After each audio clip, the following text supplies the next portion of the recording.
महिलाओं को पुरुषों के समान अधिकारों की। क्या हमने थर्ड जेंडर के विषय में सोचा है, जिनका अस्तित्व इस समाज में केवल कुछ ही प्रतिशत है। इस रोल प्ले के जरिए हम आपको दिखाना चाहते हैं कैसे एक ट्रांसजेंडर की मुसीबतें उसके घर से ही शुरू होती हैं। आइए देखते हैं। माँ मुझे भी स्कूल जाना है, मुझे भी पढ़ाई करनी है। आप मुझे स्कूल क्यों नहीं जाने देते? प्रीतिका बेटा, तुम स्कूल जाकर क्या करोगे? बच्चे तुम्हारा मजाक उड़ाएंगे। मैं तो तुम्हें बहुत बार समझा चुकी हूँ, अब आप ही समझाएं इसे। प्रीतिका बेटा, तुम्हें कितनी बार समझाया है कि तुम्हारा बाहर जाना ठीक नहीं है? जब एक बार मना कर दिया स्कूल नहीं जाओगी तो नहीं जाओगी। जाओ, ले जाओ इसको अंदर।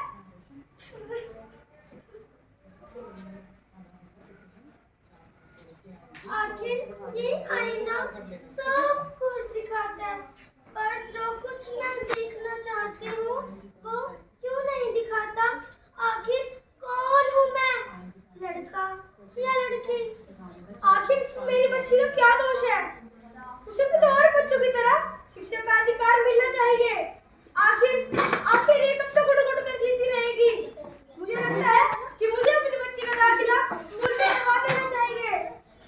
आखिर माँ बाप तो माँ बाप होते हैं, वे अपने बच्चे का दुख कब तक देख सकते हैं?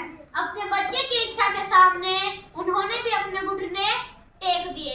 अपने बच्चे की शिक्षा के अधिकार के लिए एक पिता अलग अलग स्कूलों में जाता है, लेकिन यह राह इतनी भी आसान नहीं थी। कोई स्कूल कहता है ऐसे बच्चे का दाखिला नहीं कर सकते, कोई स्कूल कहता है ऐसे बच्चे के आने से हमारी रेपुटेशन खराब हो जाएगी। दर दर ठोकरें खाने के बाद वे अंत में एक सरकारी स्कूल में पहुंचते हैं। अब आप आगे देखिए।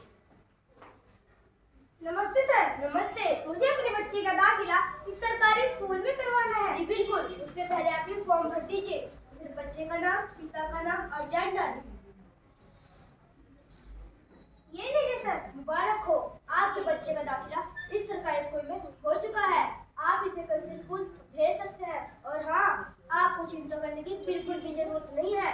आपके बच्चे के लिए कॉपी, किताबें, स्कूल की वर्दी, जैसे कि खाना भी स्कूल से ही मिलेगा। आपका बहुत बहुत धन्यवाद सर।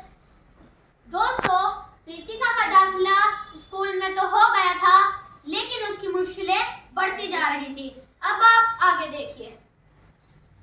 पीहू, तुम्हें पता है हमारे स्कूल में हिजड़े का दाखिला हुआ है? क्या? हिजड़े का दाखिला? ये कैसे हो सकता है? अरे हाँ, मैं सच कह रहा हूँ। देखो देखो, वो आ गई। अरे यहाँ कहाँ बैठ रही हो? यहाँ लड़कियों की जगह है, आगे जाओ। यहाँ भी तुम्हारी जगह नहीं है, ये मेरी जगह है, आगे जाओ। अरे यहाँ कहाँ बैठ रही हो? यहाँ तुम्हारी जगह नहीं है, यहाँ लड़कों की जगह है।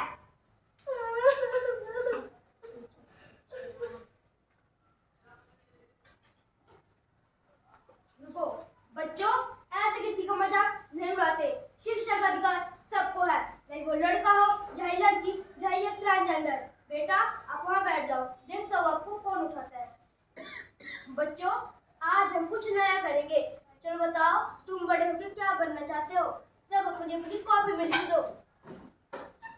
सर मैंने लिख लिया। मैंने भी लिख लिया। बेटा आप बताओ, आप क्या बनना चाहते हो? सर मैं पुलिस बनना चाहती हूँ। बहुत अच्छे। रिजवान बेटा आप? सर मैं डॉक्टर बनना चाहता हूँ। Very good. और साबिर बेटा आप क्या बनना चाहते हो? मैं टीचर बनना चाहता हूँ। प्रीतिका बेटा आपने कुछ नहीं लिखा? हाँ सर लिखा है ना, ये देखो। अरे ये क्या लिखा है, लड़का या लड़की? अच्छा ये बात है। दोस्तों, प्रीतिका का दाखिला स्कूल में होने के बाद प्रीतिका समाज से जुड़ रही थी और उसकी मुश्किलें बढ़ती जा रही थी। अब आप आगे देखिए। सुनो बहन जी, कल मेरे बेटे का पहला जन्मदिन है। हमने शहर के बहुत बड़े होटल में पार्टी रखी है, आपको जरूर आना है। क्या आंटी, होटल में पार्टी? फिर तो मैं भी जाऊंगी, बहुत मजा आएगा। हाँ बेटा हम सब चलेंगे।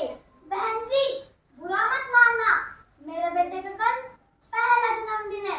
मैं नहीं चाहती मेरे शुभ कार्य में अपशगुन हो, इसे तो रहने देना। करते करते बच्चे ने अपनी कॉलेज की शिक्षा पूरी कर ली। कुछ समय बाद फिर से एक हॉस्पिटल में थर्ड जेंडर बच्चा पैदा होता है। अब आप आगे देखिए।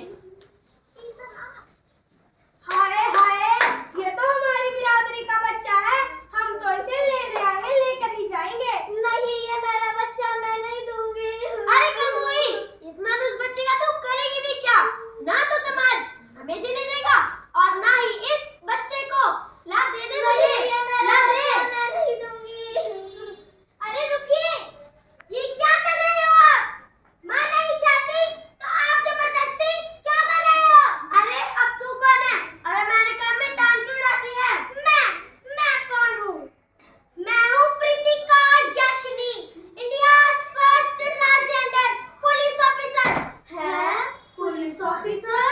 और किस समाज की बात कर रहे हो आप? क्या ये समाज ये भी जानता है कि शबनम मौसी एक पहली ट्रांसजेंडर एमएलए और तो और ऐश्वर्या रुतपर्णा मेरी ही तो जैसी एक आईएएस ट्रांसजेंडर तो है। क्या पता आपका भी बच्चा कल बड़ा होकर किसी बड़े ओहदे पर पहुंचे। आपने से मनुष्य कैसे कह दिया? बहुत बहुत धन्यवाद मैडम, आपने तो हमारी आंखें ही खोल दी।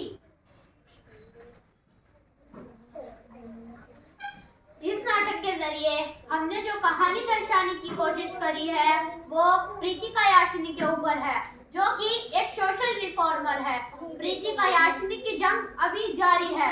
वो अपने जैसे बच्चों को समाज में स्थान दिलवाने के लिए प्रयास कर रही है, लेकिन कहते हैं ना, अकेला चना क्या भाड़ फोड़े। प्रीतिका याशिनी के साथ साथ समाज को भी बढ़ चढ़कर काम करना होगा, तभी हमारे समाज से थर्ड जेंडर का अस्तित्व कायम होगा।